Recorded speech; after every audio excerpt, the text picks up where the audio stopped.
Hey, what's up you guys? It's Dorothy and welcome back to my channel. In today's video we're going to go into chapter 7 of Killing Mr. Griffin by Lois Duncan. It is more than likely going to be a two-parter just like the rest of the videos, which I'm pretty sure that's how all of these videos are going to go, but let's get right into this video. This video may contain sensitive topics and foul language. If you do not wish to continue, please click off the video now. You have been warned. Chapter 7. It was not until she had bypassed the turn-off point by over 3 miles that Betsy realized that she had come too far, and it took her a long, slow trip back before she was able to locate the dirt road that led to the path by the waterfall. Once she did find it, she drove slowly, afraid that a wheel might overrun the trail on this side or the other and sink irrevocably into the soft earth. Betsy's driving experience was primarily limited to the use of her mother's Honda, which could have maneuvered without difficulty on any ground. The width of Jeff's car was intimidating, and the traffic citation she had just received earlier in the afternoon had unnerved her. The experience had been awful. The policeman whom she had hoped to charm into letting her off with a warning had not been susceptible. Not only had he been cold and unsympathetic, he had actually seemed grimly pleased to be writing her a ticket.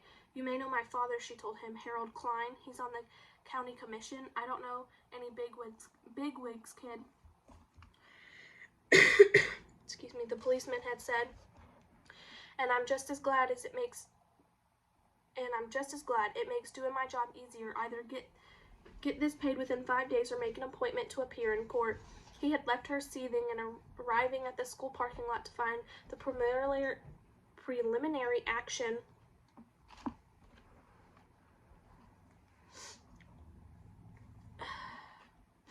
over had added fuel to the flame of her resentment. Screw it, they might have waited, she thought angrily. They knew I was coming. They could have stalled somehow till I got there.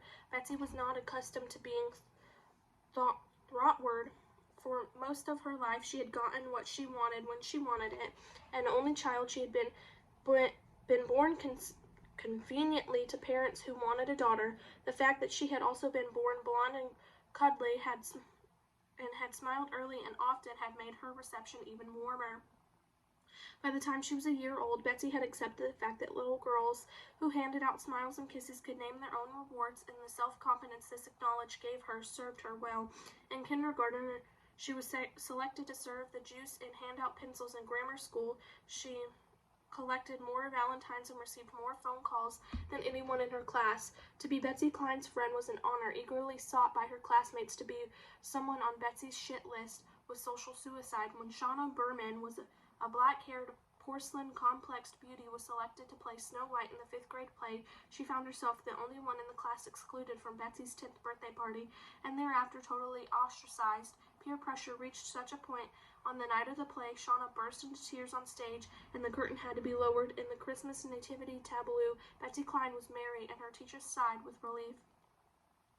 "Thank the Lord we've got a little actress without temperament," she told everyone. Betsy was being asked for dates by the time she was 11, and once in high school she was the only freshman to attend the senior prom. Adults considered her unspoiled and wholesome. Her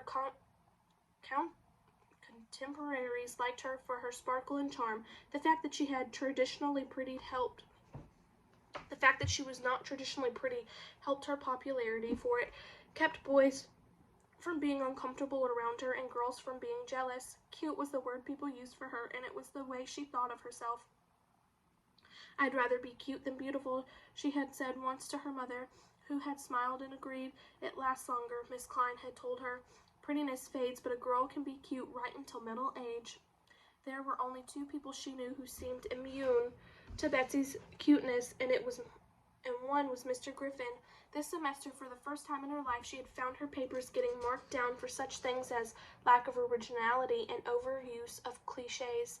"I don't know what he means," she had complained to her parents, who were as bewildered as she. "What's wrong with the saying things the way people have if it's the best way to say them? You can't make words up out of thin air."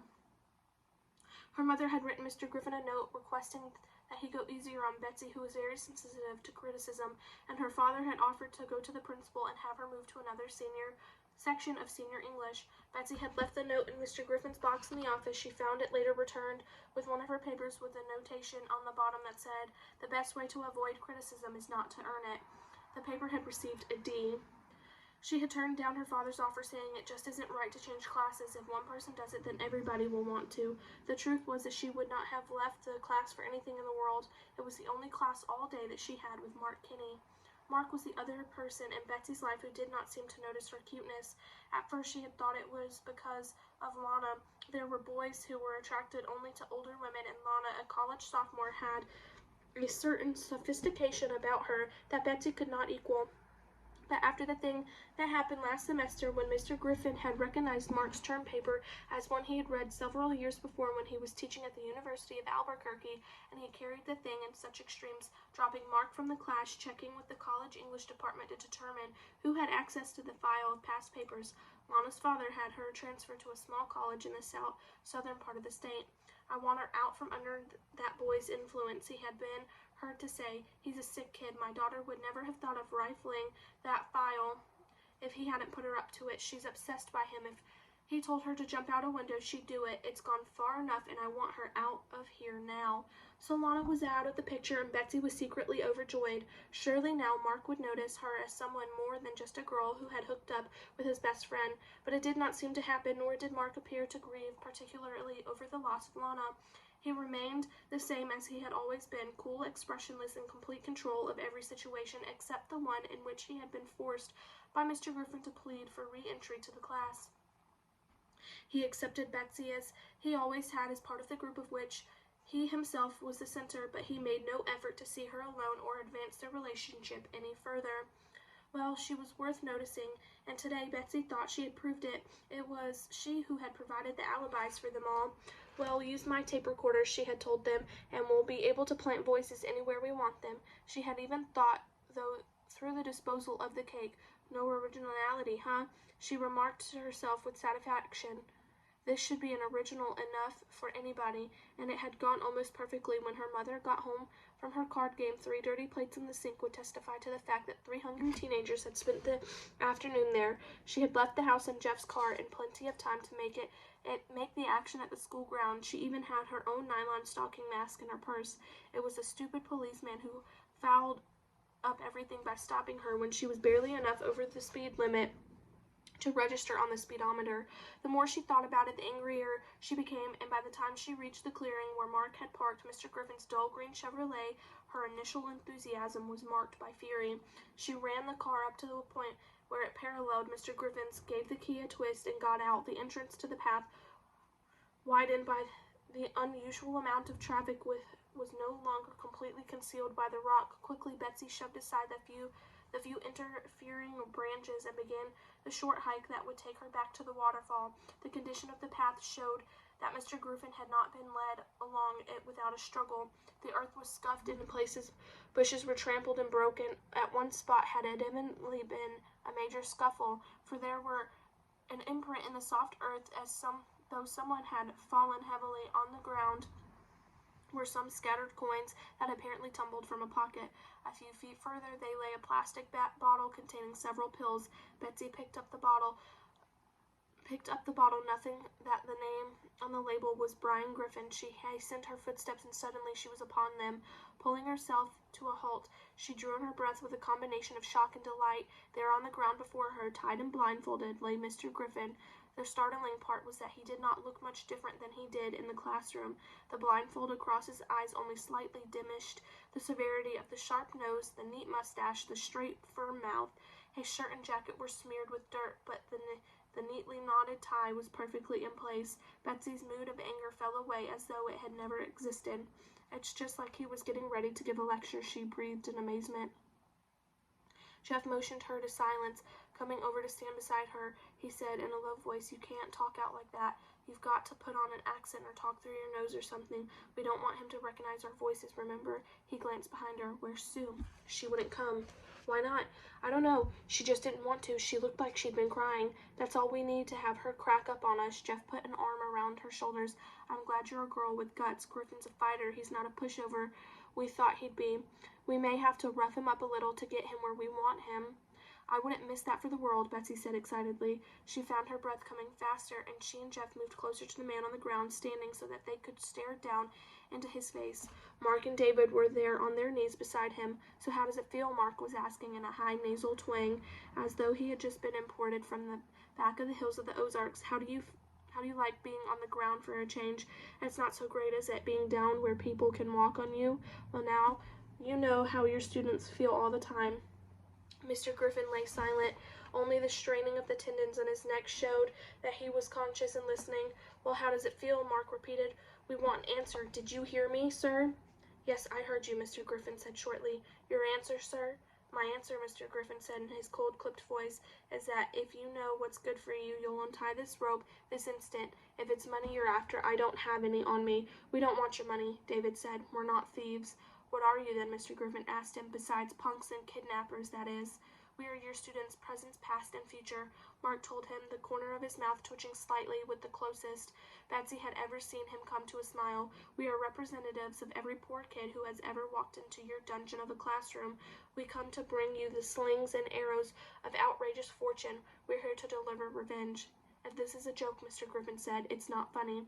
It's the sort of childish demonstration I'd expect from 5-year-olds, not high school seniors. How many of you are there? A lot, Jeff said. 20, 25, 30. He glanced at Betsy and grinned. Would you believe 50, 100, everybody who's ever had to take a class from you? That's ridiculous. There can't be that be more than 3 of you. I only heard 3 voices, and all of you are boys.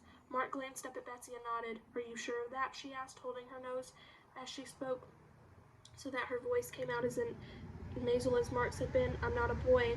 There are a lot of us girls who hate you too, you know. Mr. Griffin gave a start of surprise. Quite evidently, he had not expected this.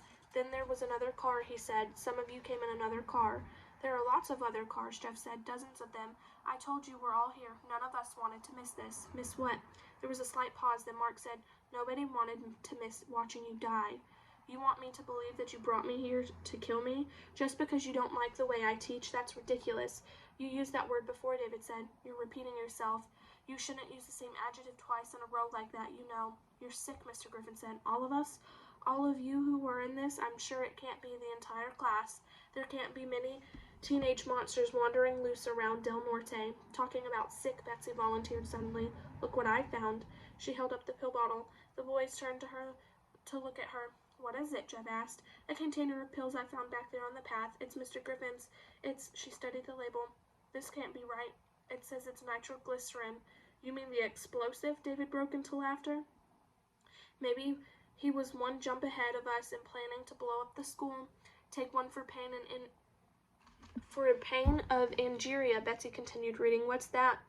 Yeah, what's that, Mr. G? Mark gave him a hard prod with his balled fist. Wake up down there. Don't take a nap on us. Untie these ropes, Mr.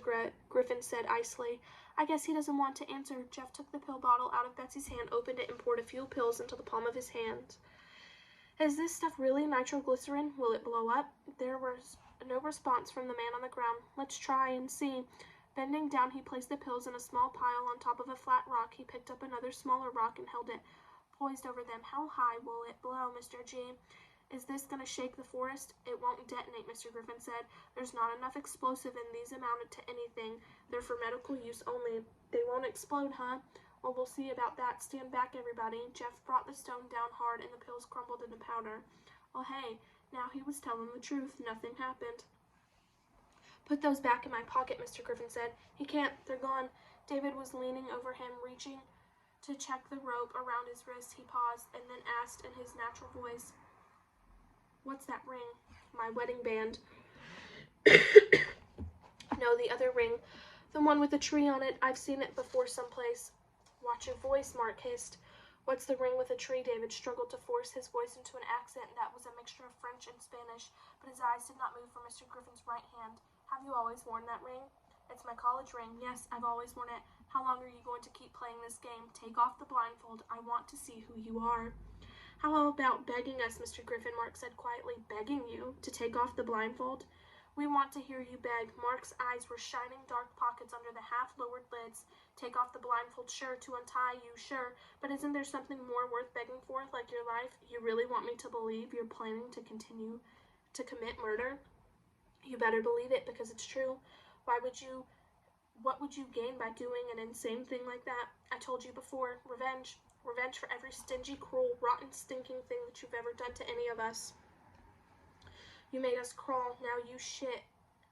We're going to make you crawl. Beg us, Mr. G, plead with us. Let's hear your whine. I most certainly will not, Mr. Griffin said.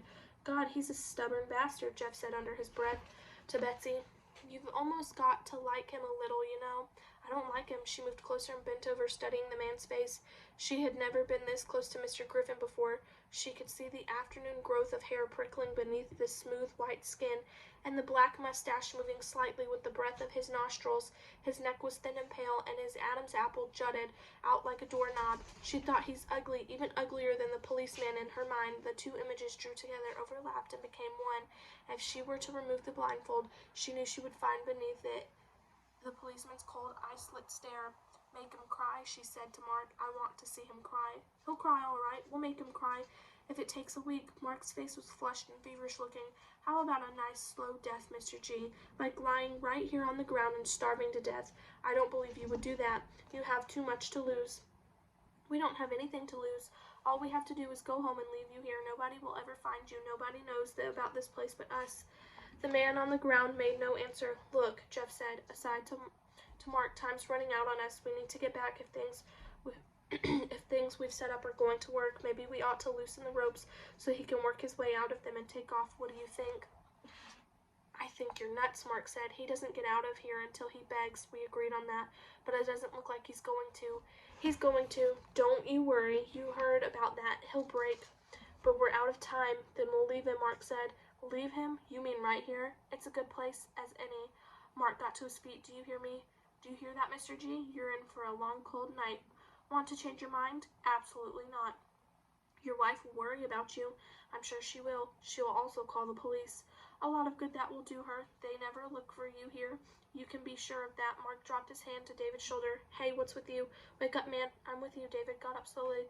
Look, let's have a talk. What about? There's nothing to talk over. Yes, there is. Come down this way. He drew Mark a few yards downstream and dropped his voice. We can't do that. It's carrying the game too far. Why don't we take him back now? The way we planned. He forgot. He won't forget today, that's for sure. We've scared him plenty. That's what we were here after all, wasn't it? He hasn't begged yet. He's got to beg. That really doesn't matter, does it? I mean, just saying the words, it matters to me. Mark's voice was like gray steel knife. He made me beg. Remember, please, Mr. G, let me back into your class. I'll be a good boy. I won't cheat again. And then he wouldn't do it. Next semester, he said, next semester you can take it over again. He had me where he wanted me, didn't he? No English credit, no graduation, and the principal backed him up. No other English class would do. It was Griffin's or nothing, remember? I remember, but my God, Mark, he's going to beg, and he's going to stay here until he does. Jeff and Betsy had moved to join them, catching the end of his statement. But what if he never does? Jeff asked. He's tougher than we bargained for. We can't just leave him here until he starves. He'll break before then. Beneath the heavy lids, Mark's eyes were glistening. Look, if we want him to go now, he's won. Mark's right, Betsy said. He thinks he's really something. He called us 5-year-olds. He thinks we're ridiculous. But how long can we keep him here? Long enough to crack him. He will break, Mark said determinedly. I promise you that he'll break, and he'll beg, and he'll crawl just the way we planned, and when he gets back into that classroom, he'll be a shell man, just a shell. He'll look out at the class, and he'll know somewhere out there, scattered around behind the Shakespeare books, there are a bunch of kids who watched him crawl. He'll know they're picturing him here on the ground begging. Do you think that's going to do something to him? Don't go soft, Jeff, Betsy said. You're the one who was talking about having guts.